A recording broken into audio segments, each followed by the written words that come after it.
Live from the Injured on the Go Just Call Mo studio. It's a blast! It's Orlando's own Tom and Dan.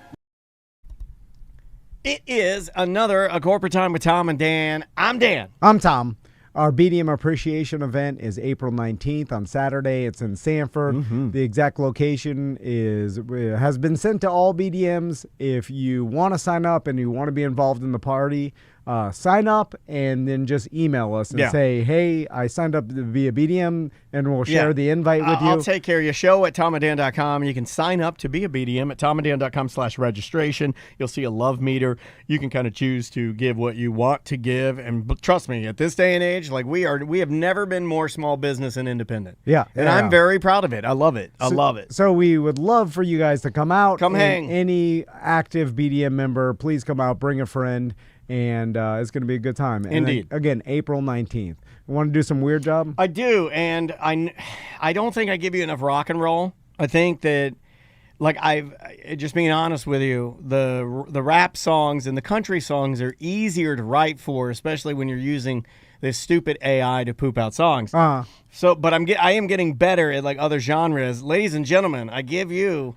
And this one's funny because it's new metal, right? So we're dipping our toe into Korn and Limp Bizkit and Hoobastank, and we're dipping our toe into butt rock. You know?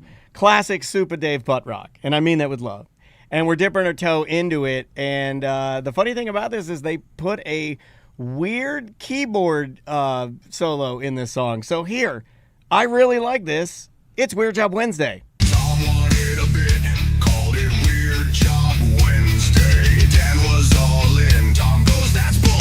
Another Weird Job Wednesday. What you doing? What's your job? Are you tidy and tight or a full-on slob? You making snacks in your high-rise tower, looking down at the folks making crumbs by the hour? Weird Job Wednesday. Just another Weird Job Wednesday. Oh yeah, it's Weird Job Wednesday. I like that part. It's like a Ramstein. Yeah. Another Weird Job Wednesday. Thank you, Tom. Ready? They're going to ruin it. Ready to get ruined? Tom. It's going to get ruined. What could we add? Thank you, Tom. There we go. Let's add the Jay Litto clown horn. Thank you, Tom. Then they put guitar. The guitar's not bad. But the clown horn is terrible. Thank you, Tom. They're going to bring the clown horn to finish it out. Wait, synthesizer? Yeah. Here we go, Jay Leno clown horn. Weird Job Wednesday. Just another Weird Job Wednesday. Oh yeah, it's Weird Job Wednesday. Just another Weird Job Wednesday. How could I ruin this song? I could probably ruin it by adding a Jay Leno clown horn. Tom. Thank you, Tom. Thank you, Tom. Thank you, Tom. I like the keyboard. Hey everybody, let's Casio. All right, on the line with us is Jeff. How you doing, Jeff? I'm doing all right, man. How you guys? Good. What'd you think of that keyboard? It was something. Corny, right? That's some cornball BS. So, Jeff sounds like a real man, and his I ain't job got time is for this midget. So, Jeff, what's your job? So as of last week, I've spent the last 6 years. I'm a chemical weapons government contract DMIL operator. All right. So, Damn, that sounds good, and it rolls right off the tongue. So you demolish chemical weapons for the government? Destroy. It's stockpiled chemical weapons. It's not active stuff now. It's just stuff that was stored back from when we all thought the world was going to end. Everybody was making it and just stockpiling it. Yeah, we might need that stuff back. Now, what country primarily did you work in? Just here in the United States. I got in right at the tail end of it in Berea. Well, it's Richmond, Kentucky. I live in Berea, but it was actually the smallest site out of all the sites in the U.S. This has been going on probably 30-something years now. So how do you? I misunderstood. I thought you were traveling, because like to Iraq and then like like getting rid of chemical weapons in other countries. These are American chemical weapons. Yeah, so this is the company that I'm contracted with, Momentum. They've got contracts in different places in the world that does stuff like that. I'm actually under review for one in Syria, but as far as just working, I've actually only worked stateside with them so far. If they tell you you got it, turn to them and say, "You can't be Syria." They'll love that. They'll love that. They'll love that. That's a little tip from Danny D. So let's just start with what kind of chemicals are you destroying? Primarily on our site, which was the last one in the U.S., it was mustard, blistering agent, VX, and sarin nerve gas. Sarin nerve gas? That's all in Call of Duty video games, man. All that. Oh, my God. You're dealing with mustard gas, sarin nerve gas. So what do you have to do? What's the first step in trying to destroy or incinerate chemical weapons? And then how are they stored? Like, are they in giant, like most Floridians' guns, like under their pillow in a drawer? So, starting out back in 2019, I was actually just working a factory job, and I seen an ad for my dad. He was a guard over here at the Army base, and he's been telling me about this project for the longest. And they were in what's called systemization. They were kind of putting everything together, trying to get it running right. And I'd seen an ad for it, so I went ahead and just applied, and I got the interview. About 2.5 weeks of interviewing with them, and just a quick background check. They made a contingent offer, and then once you get the contingent offer, that's when they start doing the full-blown background investigation. It's a 10-year. They go back 10 years. And you've got to fill out an SF-86. It's kind of what the military guys use whenever they get in to get a secret clearance. Sure. We weren't issued any kind of secret clearances because the project isn't a secret. This is all public knowledge. You can get on different websites and you can look this stuff up. But they did the investigation as if they were going to grant a clearance just to make sure that, you're not a bad guy. I did one of those interviews for the Grizz one time, and the guy's like, "Has he ever done drugs and gone crazy?" I'm like, "No," and I lied because that happened multiple times. Yeah. Sorry. I'd always been under the impression they just kind of, say they're going to do it. Because one of the things they told us, it was me, about 25 other people in the classroom, and they essentially sat us down and said, "Look, the government knows everything. Don't lie to us. If you lie to us, we're going to know." So I was like, all right, cool. So we start filling out all this information, and sure enough, I get a phone call. I have to sit down. I have to come and have a face-to-face meeting with an investigator, which we were always told it was the FBI. So I'm thinking, God, what did I do? Went in. They do it like the movies. She put me in a room in the back of a room in the back of a building. Hold on, you said she. I got a little horny. I've seen these movies. Yeah. I've also seen the, what is it, Black Officer? Yeah. She's frogging you with the bulletproof vest on. Yeah, my God.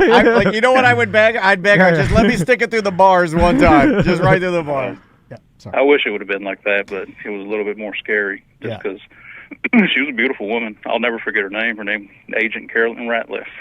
I'll never forget her look name. her up. I feel like you're saying way too much. Why are you saying this? Are we now implicated? Just Officer Carolyn Ratcliffe. Come on, stop saying the name. Agent Carolyn Ratcliffe. Just give us a get around it. Whatever. I don't know. Like, I feel like no one even. What are we talking? C cup, D cup for Carolyn? She was a solid C. Okay, C stop. Carolyn. Agent C cup. I didn't even. Yeah. If someone said, "Does the United States still have mustard gas?" I would have been like, "No, that was in you World say that War with everything. I." You're like, nah. So like, let's go to actually destroying these chemicals. So mustard gas. You know, I have an interesting. My great grandfather. These are all lies. I'm just gonna stop How you. dare you? I'm just gonna stop right there. Everything you say, you were No, gonna say you my have to- great grandfather no. got mustard gas. No. He lived to be 90. No, you have to- He did not. No, that's my grandfather. His Oh, dad. okay. All His right, dad all right. died earlier Okay. than 90, but he was in World War One, and then at least these could be lies. But my pop told me, oh, my dad had effects from mustard gas when he got back from World War One.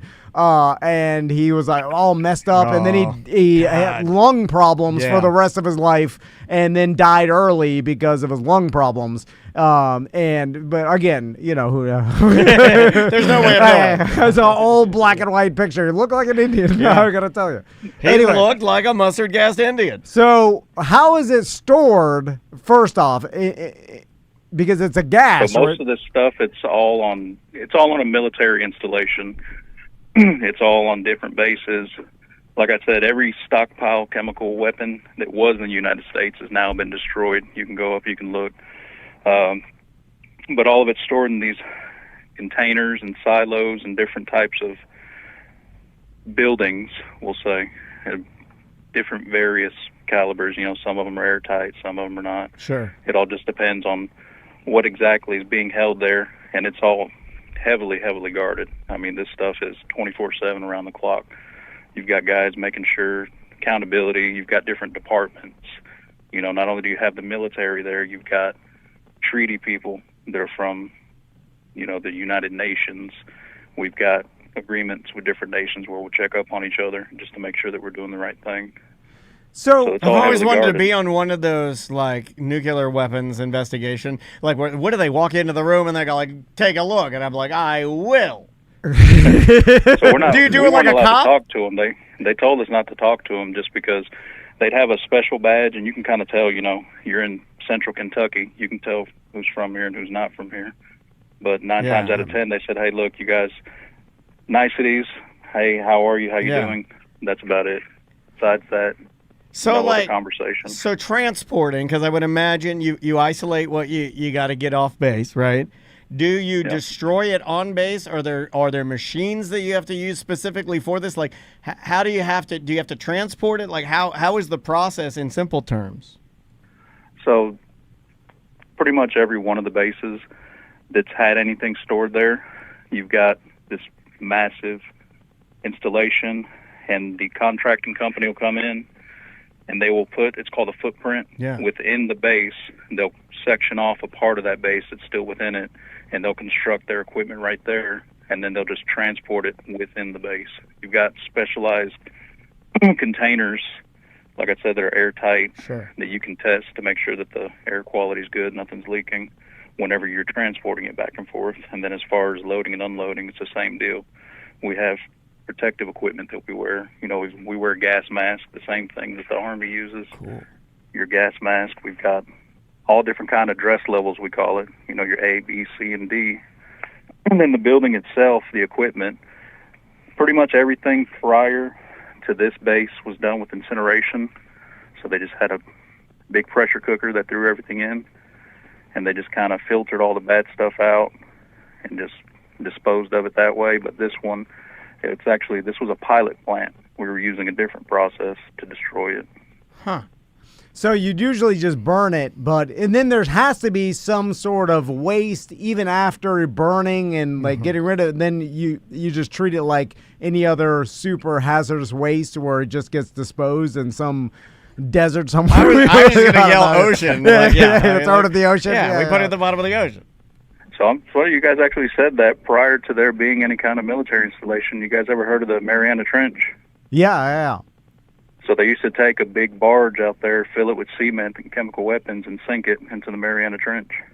Smart. That's clever. I think that's very smart. Don't they know? Yeah, who figured that out? That's clever. You're just polluting the ocean. No, right? it's way down. It's way down. But it's still. Yeah, they said it was so deep that it would just kind of, the salt water would neutralize everything. Is exactly kind of the way they looked at it. It's like Fabuloso. You put it on anything, it neutralizes anything. Yeah, but hold on. James Cameron was down there, and he's like, "There's a beer bottle down here."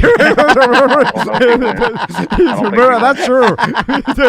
Mad as hell. Yeah, wait until he sees the amount of chemical weapons that are down there. Why do you think, and somebody in the chat room said this, Kupo J said this, why do you think that those anglerfish look so crazy? Because we've been gassing them for decades. We've been gassing those fish down there. Hey, let me ask you a serious question about guys that do your job. Because you wear the gas masks that, like, the same ones at the Army, do you guys dress like kind of cool, like security guards? Like, you know, like you'll see a security guard who's not a cop, but he'll tactical up because he's like, I'm pretty cool. Yeah. So he'll wear like a flak jacket. Do you get to dress like sort of cool? Like, can you wear like a Kevlar and some stuff? Like carry a flashlight, maybe a mag light, a Benchmade knife or something at least, so you don't look like some punk from the dump? I wish, man. We look like the guys at Meineke that change your oil. Okay. Damn it. I wanted you to be like, you know, like some cops dressed like tactical now? And I'm pro it. I am so pro it. Like, you should be, if you're getting shot at, you should be able to dress any way you want. Okay, we're just going into crazy. Old, outdated military facility and then burning but you want to dress cool. You want to dress cool when you do it. Dress good, smell good. Tone X. It'd be nice, but like I said, flame retardant coveralls. They call them government cottons, so it's just a Hanes. Ooh, that's a white good t-shirt Southern and some underwear. band name, Government Cotton. And you have to say flame R word now. I'm sorry. I'm sorry, Jeff. Oh, sorry. So Jeff, I'm Oh, curious. your wife's here and she's nude. Yeah. She's getting in my truck. So Jeff, I'm curious to did they train you on, like, if you were accidentally exposed to, let's say, a sarin gas or a mustard gas? Ooh. What's your first thing you need to do? Is it like you text your family? Yep. During the process of gaining your background investigation to make sure you're cleared to go on base, they train you. So these guys actually invest a lot of money into us. I spent 16 months training before I ever set foot on base. Holy to smokes! do my job. 16 and months. It took that long. Yeah. Is it hard? You only need 3 months to be ambulance, EMT. Yeah, that's true. Flight attendants like 6 weeks or something. Yeah, like, I mean. Yeah. My background was during COVID, so while the government was shut down, it was a little bit slower in getting all of us cleared to go on base. So what Everything happens was done electronically. If you do get exposed to one of these gases? They've got pens. We've got think of an EpiPen, but it's we call them Atnas. Ooh, Tom hates EpiPens because he doesn't understand them and they're way too expensive. Right? Am I right? Yeah, you said the wrong pen. The expiration date, that's a business thing. They're just trying to get me to buy another one. They're good for years. I think they are too. Anyway. They're good for a while, but that's what we carried around. They were is the antidote in case there ever was exposure, but the thing is, with this system that we were using and the way the building's set up, I mean, it'd be really, really difficult for you to be contaminated or go through any kind of agent event. So there's so many safeguards and redundancy systems in place that it really is. I mean, it's a hard job, and I'm sure there's a lot of protocol. Is that your number one thing, is protocol? Oh, God, yeah. We have it's called a pre-job brief, and then we'll have a pre-job meeting, and then we'll have the actual job briefing. That's why we couldn't do this. The actual meeting. It takes about 2 hours. Too much process. Sitting we couldn't down and do talking this. to people. We work too before fast. We actually do anything. I can sit in any meeting and disappear into my thoughts. Like a ninja, like a samurai. And then do other work while the boring meeting is going on that I know what you mean. I've done this before. Even if they ask him a question, he can answer it. Yeah, don't spill the barrels. Keep your EpiPen on you. Blah, blah, blah. Yeah, put your mask on. Well, it wasn't barrels. It was actually rockets and projectiles is what. Oh, is it a rocket? Yeah, how do you dispose of a rocket? So us particularly, we didn't actually, the only physical touching we ever did with it is we loaded it onto the loading system, and then we took it into a room, and there were some robots that dealt with it.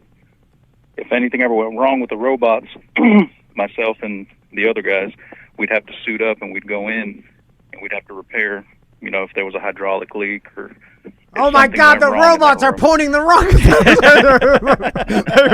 We gave them missiles. Why did we give them the missile? This is the It's beginning. the only thing they needed. Yeah, they're like, watch, they'll give us the missiles. Yeah. I think mustard gas doesn't affect their robot. I'm gonna pretend like I'm hurt, so he'll come in and suit up and fix me, and then I'm gonna shoot the missile at him.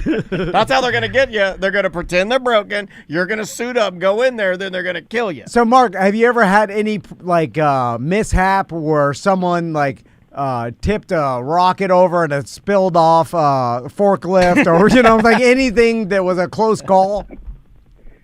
No. The worst thing that ever happened, I want to say, was probably the stuff is so old. I mean, you see signs of wear on it. We had one that kind of just leaked out into the room. We got some readings in that room, and then we had to call a specialist, an explosive ordinance tech. He had to come in because they weren't 100% sure of what was going on, and they didn't want us going in there messing with it. So we had to actually get some of the Army guys to come over and verify that everything was pretty much good. That's how they say a lot of these Russian silos are. I don't know much about it, but just what I read, right? And they say that a lot of these Russian weapons are so old, they haven't been maintained, and they're just leaching out radiation. They don't even know if they'll fire. They'll open up. Like, I don't even know if that thing will make it 3 feet in the air. I like a good stockpile. I do. I'm a stockpile guy, too. Have you seen my desk? How much audio equipment have I stockpiled? Yeah. I'm the Vladimir Putin of really bad audio equipment. I like when you it's the Indiana Jones scene where the warehouse, when they put the Ark of the Covenant in there, and it's just a 100 football field worth of warehouse of rotting, just stocked to the ceiling with arms and ammunition and stuff. It just sits there, and they're like, none of this can be used. So why is this sitting here? But it's good for our buddy Jeff, because that's his job. Yeah. That will pay someone teams of millions to come destroy it. We're like, what? Have you ever had somebody that came to work with you or whatever that just couldn't do the job? Is it, you know what I mean? Also, yeah, it's funny you say that. We actually had a guy. He had to get let go because we were in, it's called IODs. We're performing for government officials, and we're showing them that we're proficient at our job, that we know what we're doing, we're not dumb. And that's literally the step before, once you get the thumbs up from the government, to start bringing the stuff over. So while we're in the middle of performing this stuff, the guys acting normal. These are just water-filled. It's still the same diameter, everything's the same, but they're filled with water, and they're marked so that you know. The next week, we started bringing the live stuff over, and this guy just had a full-blown freak out. I mean, as soon as we popped the door open, he just started breathing hard. He was convulsing. He was like, dude, I can't do this. I need to get out of here. And he jetted. He made a beeline for the door. He had to go to medical, get evaluated, and they actually let him go. As an anxiety man, I as an anxiety person, I knew the answer to this because I don't have this set of anxiety. But I would literally have bet my daughter that I asked him, hey, is anybody freaked out? The answer would be yes, because people get in their brain that something's leaking, and then don't you try to hide it though? It's like when the cops found Gene Hackman and his wife. Remember, they were like, oh yeah, you can smell a little gas in there, 100%. No, you can't. There's no gas in there. So, well, the suits make it worse, honestly. Real quick, think of a bubble suit, right? So I've got government cottons on. And then I've got to have a layer of latex gloves. I got to have 13 mil gloves on. And then I got to slide into this big bubble suit. Then they've got to tape my legs, my hands. Then they got to put another set of gloves on me, tape that. Then I've got to hook an air hose up, so I've got 4 or 5 pair of gloves. That's called the Kittinger. If you're taping your arms and legs, you're like Colonel Kittinger. He had to tape his gloves on so he wouldn't blow his hands off when he was up in the stratosphere. Well, so you look like when the guys that went into E.T.'s house. Right? That's gonna scare the hell out of me. That or the guys from Outbreak. That's when E.T. got all ashy. Did they ever explain why E.T. got ashy? He was dying. But why was he dying? Because they were feeding him only Reese's Pieces. Anybody will die. You give a zebra. No. If you give a zebra only Reese's Pieces, it'll get ashy and die. No, lots of Florida people live off Reese's Pieces. they never get ashy. So let's talk about money. Did you get do you get paid more because it's considered a hazardous job? Yeah, so I get a base pay rate when you start out. Then for every certification you get, emergency response, and then depending on what job field you're in. You know, I was a utility systems operator, so I had 6 different certifications on top of my emergency response. So when I left last week, my contract ended last week, I was topped out at $41 an hour with all of my cert pay, and then night shift I would get extra $4 an hour plus That's pretty good. 5% has pay. All right, That's a nice equation. yeah. I like your equation. But and it sounds like you kind of like now. Tell me if I'm a sensitive guy. Tell me if I picked up right on this or wrong on this. When I read your post and saw what you did, it does seem like you very much enjoy your job, and it does seem like that it's a little bittersweet in that your contract ended and you have no more weapons to destroy. Is that right or no? Oh yeah, man.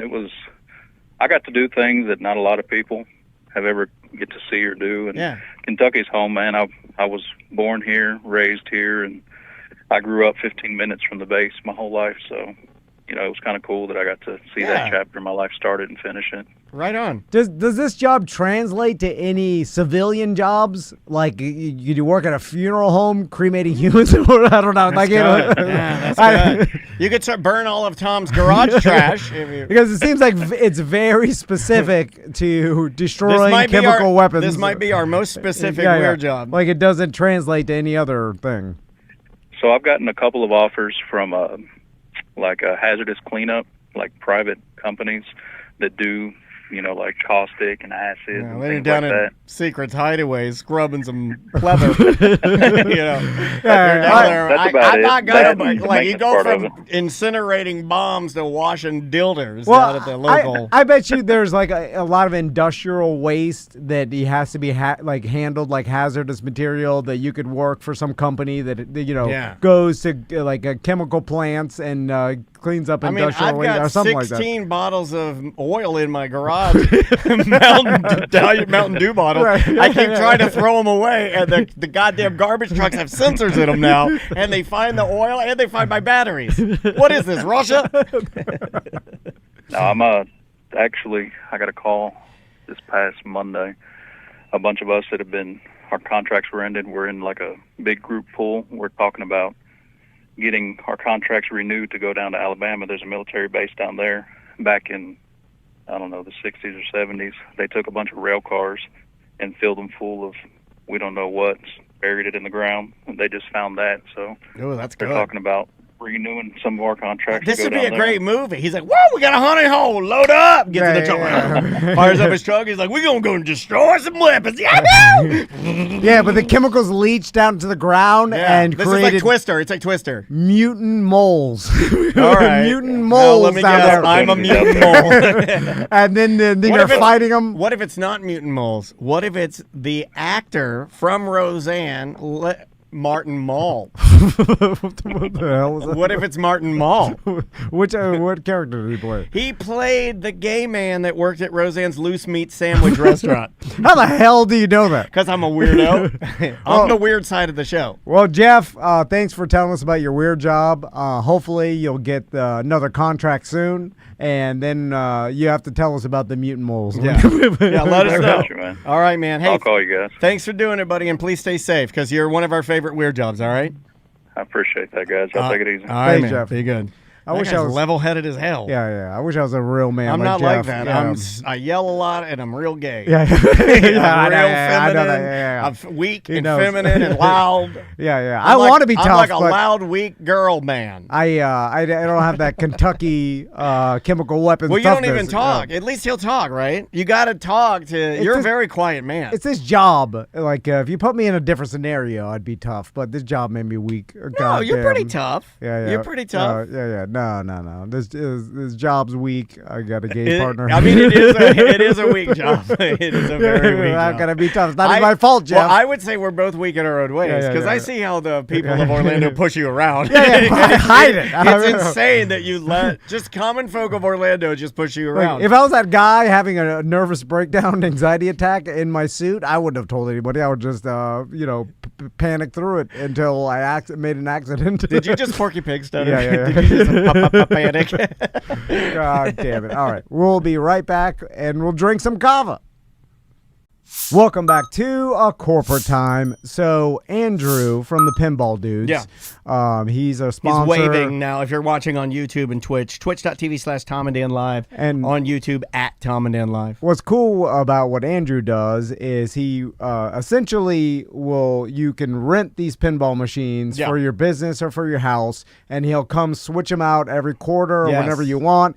We've got a new Foo Fighters pinball machine. We do. The Godzilla pinball machine went to Villain Coffee in Melbourne. I love the Godzilla machine. I do miss it. I didn't think I would miss a machine, but you get a little attached to the pinball machines. Well, you get attached to the first one. And then you start, you never forget your first. And then you start playing the new one, and you're like, this doesn't feel as comfortable as the other one I was riding. You know, like, this is weird. So if you're in Melbourne, if you want to play the Godzilla pinball that we had in our studio for awesome. months. It's so good. Go to Villain Coffee in Melbourne. Tell them we said hey. Grab a coffee. They serve some beers, too. Grab a Villain shirt. Anyway. And a pair of $3 board shorts. So Andrew came by to, every once in a while he likes to clean our machine, make sure it's all in tip-top working order. You're saying that as if, like, you don't think it needs it. You're like, he comes by. Well, it seemed clean to me. Yeah, it seemed we're working great. He's a lot like me in the idea that he likes to it's called maintenance. You got to maintain your machine. Oh, God, I hate maintenance. I know you do. I know you do. My worst in fact, enemy. I don't even think you're doing it like into some extreme like deal. I feel like you're doing normal pinball. Like you're supposed to clean it about once a month, once every couple of weeks. Depends on the plays and all that. Like these guys over here, which we'll introduce.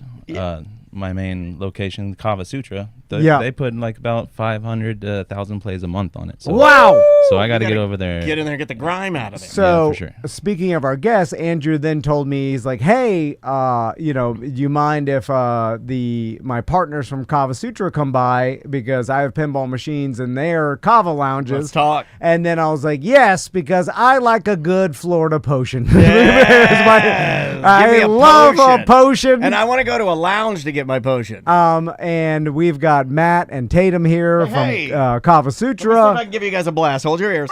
Oh, it does work. All right. How you guys doing? Doing pretty good. How are you guys doing this morning? morning? Great. Good. Okay, pump up Tatum's mic here so we can hear her. Now, I'll give you a little background. Me and Daniel, we dabbled in some kratom a couple years ago. He likes to be like, he's so like, I'm like, well, I do drugs. I like drugs. I do them. When people hand them to me, I go, what is this? If they don't tell me, I look them up online because you can put the number.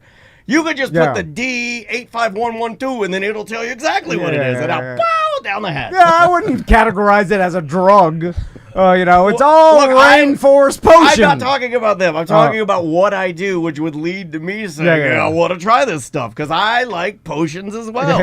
I like potions. I like elixirs. I also like amulets. I'm not wearing one. I'm not wearing an amulet today, but I love amulets and potions. So, Matt and Tatum, how you doing? Good to see you. Thank you. Hope we're not scaring you. And we're going to try Kava on the show. And I brought my amulet. I'm going to put it on. So, let's talk what Kava even is, because I'm not exactly sure.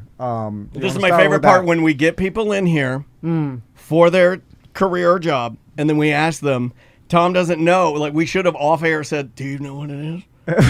Because sometimes we ask people and they don't know what it is. Andrew was like, do you know what pinball is? He's like, look, man, I just cleaned them. No, this is his business. Right? He don't. Okay, all right, okay. So, Matt, let's talk Kava. What is it?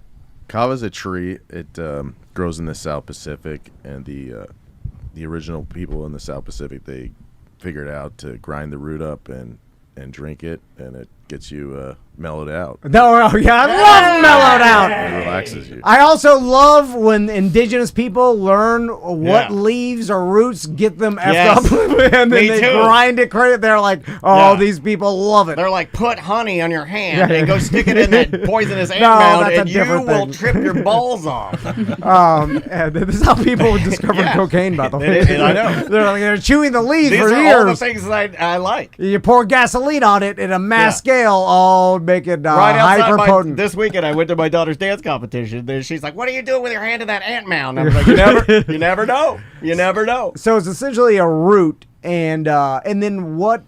When you say mellowed out, because You we don't know what kratom. that is? You don't, Mister. I have to be on my phone at all seconds. Every second has to have a purpose, looking for topics. You don't know how to mellow out. Is it in the same kind of genre as kratom, or is that totally different? It's different. It's like an alternative to alcohol. It helps you, talk to people. It gets, like socially.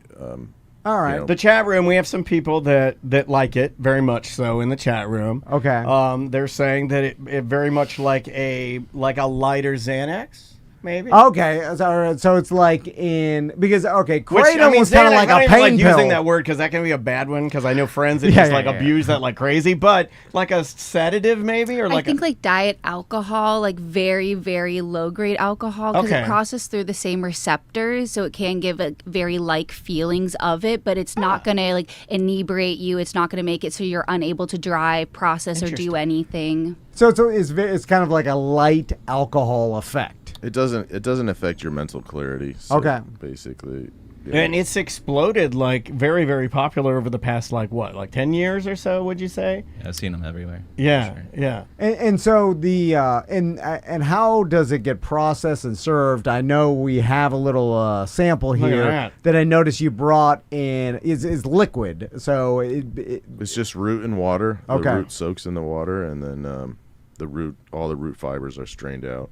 Gotcha. So that you can drink it and it doesn't upset your stomach. Now, is it a sippable beverage or is it do you just slam it down and then you're like put a piece like a of bamboo shot? and you're like, I like to sip it. If it is a bit of an acquired taste. So if you're not acquired to the taste, then people slam it down and get it over with. I like extremely bitter tasting things. Like I call it like grapefruit butthole. That's what I like. It's bitter for sure. Yeah. Okay. So Can I say that? I don't know. You want to try some? Yeah, let's do it. Are you going to sip or slam? So you add flavoring to it, or is it just all natural, as they call it? Yeah, nude. I like my nude. This is original. Yeah. Okay. A lot of this people is like the to OG. add sugar or cream or something to it. Okay. This is They struggle with the this is taste. just this is cracked pepper sea salt. This is the original, the OG. And I'm curious in the business aspect of it. You're stalling because you're afraid. I'm not afraid of anything. He loves it when I say that. Yeah. I can get him Give to do me any anything. potion, I'll I can drink get him it. to do anything by just saying he's afraid of it. I'm not afraid of it. Andrew knows. I No, can no. say anything. I was like, you are afraid to jump through that window. Like on the air, he'll run and smash through it. I'm like Marty McFly. Yeah. All right, so let's try it first. Then I have a Do I bunch need more to questions. swirl it or anything? Or like, okay. It does settle a little. It doesn't really have any scent, Yeah, it does. It doesn't, Smells like smell Downy unscented. While they're drinking, I will say that every time I go to Kava Sutra, they have it set up to where it's more of like a social hangout. Like they have activities and like bumper pool. I mean, my pinball machines, all kinds of things unsweetened just to hang tea out. is what it tastes like to me. Yeah. It is kind of like a tea. It's Yeah. a root tea, basically. Okay. Yeah, it has a tea flavor. Oh my God, I'm horny. These guys are horny. I'm kidding. That's what I want, though. That's what I wanted. I want that. I want like rural elixir. It is very bad. much like a It's like my mom. unsweetened It's tea. like I when- can see if you put some sort of sweetener in there, it'd probably taste like a tea. You know, like a lot of sweet people tea. opt for creamers, like a more creamier based. Okay. And so, how'd you guys get into it? Like start Kava Sutra. So Kava Sutra started in 2008. Okay. It's one of the very first kava bars in the country, and just basically people looking for an alternative to alcohol, or like a bar scene, hanging out, but not being around alcohol. It does numb your tongue. Somebody in the chat room said it numbs Yeah, your yeah, tongue. yeah, My tongue is numb. Oh, Yeah. I could go all night now. I'm ready. I'm ready. So, and then what about the after effects? Like we all know alcohol gives you hangovers. Does this have any sort of after effect where you feel it the next day? No, none at all. Okay, so it's similar to like a marijuana where no matter how high you get, you're not going to get like some sort of high hangover where you feel like garbage the next day, you know. No, when you drink too much kava, you just basically want to go home and chill out. you Okay. know? It is a diuretic, so it can't dehydrate you. So if you're not drinking enough water, it can lead to adverse feelings. But it's like you got to be aware of what you're doing as well. Gotcha. Yeah. Ecstasy's like that. People are like, I'm blowing up. They're handing me water and dumping it on my head. And is there has there been any like government like them trying to come in and like regulate you in any way? So kava is actually a food. Okay, so it's under like it's not in any sort of I guess list of substances that the government deems as. You some mean sort like salvia or like some of the other things? I mean, like even kratom feels like it's gotten a more like attention than kava. As far as like. Well, I think it's different. I would imagine that just based on tried both. I would imagine that they're different. Like this is like a more of a mellow thing, where the kratom to me made me feel like a pain pill. I want to rip everything off the wall. Like I'm like redneck energy powder. I'm wild, I'm like I'm ready to roof. Yeah. Right? Yeah. It was more like opiate. I'm not lying. I do miss it. You do one scoop of it, I'd be sitting here and I was like, I got songs for days. Like. I brought you a stinger, so. What? What is that? Yeah, that's one of our products. It's kratom, and it gives you energy. Oh, is it kratom? Have we been saying it wrong? It's kratom? Kratom. No, we've been saying it wrong. Oh my God, I'm so embarrassed. I've never been more. I'm mortified. It's kratom. This is as bad as when 104.1 got Dr. Filatowski wrong. They were calling it Filatowski for years. It's Filatowski. It's been like that for 20 years. I do feel like like a little bit of an effect from the kava. I feel kratom. Even that small sip, there's something that I feel. And so how much do you usually tell people to drink, like ounces wise? Yeah, how much are we? Is this way too much or not enough? So kava actually has a reverse tolerance. So the more you drink of it, the harder it is going to hit you. So if you were a first-time customer in the bar, I would either recommend a malo shot, which is like an extract of kava. That is like a dessert shot, or maybe a double shell just to see where you're at. But you can go all the way up to like a triple shell, which is just 3 scoops of the kava, and you should be fine for the most part. All right. Hey, for the most part. That's the part I like. Hey. And is there only one type, or there are just a bunch of species? We were dabbling in green Sumatra, and then we got the red. I couldn't take the red. The red. Oh, God, the red. The red was hard. So it's a plant. So basically, whatever island it's derived from, it has a little bit unique properties. It's all kava, but Fiji grows it. Vanuatu grows kava. Hawaii, I think, has some kava. All right. Are we starting to? Can we grow it here? Or is that not a thing? Can we get? I'm not so sure. I'm not really good with plants. I don't have a. Well, I'm good with plants. I can grow. Well, here's what I'm thinking. If we corner, I could get a kava plant. Follow me here. If we follow the the money, right? If you did conservative kava, I'm just telling you right now, man. Take it away from the hippies and you put your own brand on it. An American flag. You don't have to believe any of it. You grow it here. American-made roots. That's what I'm saying. God, the cold got it. The cold all Avoid the tariffs. Yeah, exactly. What's the so when you guys are doing this, I'm imagining you own these lounges, you're hanging out, you're doing stuff. You don't really get many people that are pissed off or angry at a kava place, right? Or no? No, it's different than an alcohol bar. Yeah, it's usually pretty chill. Yeah, and you have people there that are playing board games and cards and pinball. Pinball, your computer, laptops are out, stuff cards, like that. So what locations have the pinball? Because you have. I do like this feeling. I've never done this before. I like the feeling of it. Yeah. I don't know if I'm gonna be able to work the rest of the day, but I like the feeling. I'm very tired right now. I like all feelings except for the gay ones. I was just trying to think. Yeah, I do the comic guys. I'm laughing at that. And I specialize in the gay one. I'm joking. So that's what we're here to do. What locations a match slamming his coffin down? He's like, what did I get myself into? Andrew told me this was out of here. I'm a straight and narrow kava man. You brought me into a couple of these knuckleheads. No, kava bars. Everybody talks shit at the kava bars. He got loose. He got loose. I told you, Matt. We were radio. Sumatra will take our pants off. So what locations have the pinball? Well, here in Orlando, we got the Lee Road. All right, the Lee Road Kava Sutra. Right down the road.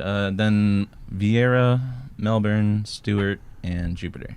Now, what about the Castleberry? That's where I'm from. Castleberry, yeah. Where are you guys at in Castleberry, by the way? I'm very familiar. We call that bar the Ramp. It's right in front of Red Bug Lake It's Road. got a name. Oh, yeah. Yours My kids go to school. Yours has got a name. Yeah, my kids, their bus stop's the ramp. Yeah. I know where that is. Yeah, I mean, Tommy's always going and getting one of those extract shots before he heads into class. I need to get him a first job. They go into middle school. Is there an age on? There is an age on it, right? 18. Yeah, and up? Kava is 18. Okay. Kratom Can I is sign? 21. In No, Florida? really? 21 for Kratom. Yeah. But in Florida, you can, if you're a parent, you can sign things like if you want, like if I want to get my daughter a tramp stamp, I can do it because this is God's country. Hey, my Morgan son Wallen. can work overnight at 14. Yeah, he they can changed have that some this year. kava. So can I and sign some kratom. Can I sign him in or no? Okay, yeah, okay. Depends, I guess. Man, I feel I amazing. mean, is there any government or oversight, or is that just a rule you guys made up? Like Florida, there is legislation in Florida. It's 21 and up. Yeah. Like alcohol for Kratom, yeah. And It's then ironic Kava's that 18. It's ironic that the children in the other countries are harvesting the kratom, but my daughter can't do it to make her dance better. Yeah, you know? this is some American mumbo jumbo. Like I guarantee there. you, yeah. We're gonna be the lobbyists that make it happen. Yeah. Oh, I started the website, Kratom for Kids. Yeah. Kratom. I gotta say it. Kratom for Kids. Sounds better. So Matt Tatum, thank you so much for coming by today. Appreciate you guys. Thanks for And having again, us. how many locations total do you have? So Kava Sutra has 30 locations. 30? Yeah. Oh wow, you own them all? No, I just run the Central Florida Oh, ones. okay, Yeah. gotcha. It's a corporation. If you own them all and you had all 30, you'd be really relaxed. Yeah. I mean, really relaxed. Oh yeah. Matt, you've been in this for a hot minute because you even have like when I point out your picture, he's in every kava bar. His photo. But I was like, Oh, yeah, I know that guy. Like in The Matt. Shining, every photo's got Jack Nicholson in it. Yeah, And they all call him teacher. I'm like, oh. Is there some kava kingpin out there that like? Yeah, the owner of Kava Sutra. I don't own any of them. I'm just I'm like the regional. Yeah, Tom thought you were Mr. Sutra. Where that guy, he's up. Yeah. He got a Yeah. cigarette boat with kava money on the side. Oh, he's cool. Yeah. We're buddies. Yeah. That's awesome. All right, like I the want to party be with cool, that and I guy, want yeah, people yeah. to say we're buddies, but they don't. Yeah. and then like your internet, you're importing this from different countries, and you got to go down there and to handle the some wheels a business. little bit. Yeah. There's some Sometimes you got to burn down a rival warehouse. I've been on these trips. Next thing you know, you're in Thailand. You're on one of those skinny boats where the guy's got the propeller in the water. with It's the barely long in there, motor. and you're hauling ass. And then you get there, and then you have to make a decision. You're like, well, what did they do? And they're like, they stole our patents. And I'm like, we'll burn their warehouse down. Yeah. Then you're in a machete fight. Yeah. That is Rough. too soft for that. It's really rough. Yeah, like I can't. My cane helps me though. I feel like if I get out of a boat with this cane, they're like, "Oh, the little guy means business." No, they'll chop you good. Then I'll run because they'll be chopping you. You can't keep up. I can't do anything. Anyway, Well, so thanks for Andrew, being thanks here. so much. Sorry, we got too crazy for a second. Pinball dudes, what's the easiest way to contact you? Cell phone? Yeah, 321-591-1062. Just reach out to me and I'll set you up. Yeah. If you guys are looking for pinballs, just contact my boss, Yep. Dave Wild. New, used. If you want to search it out, you guys can find them. Yeah, you just look up us on Google. That's the easiest. There you go. Take you right to wherever you want to go. And everybody in Melbourne, go play that Godzilla in Villain Coffee. So swing by there, tell Mark and the employees that Tom and Dan sent you. Indeed. And we will see you tomorrow.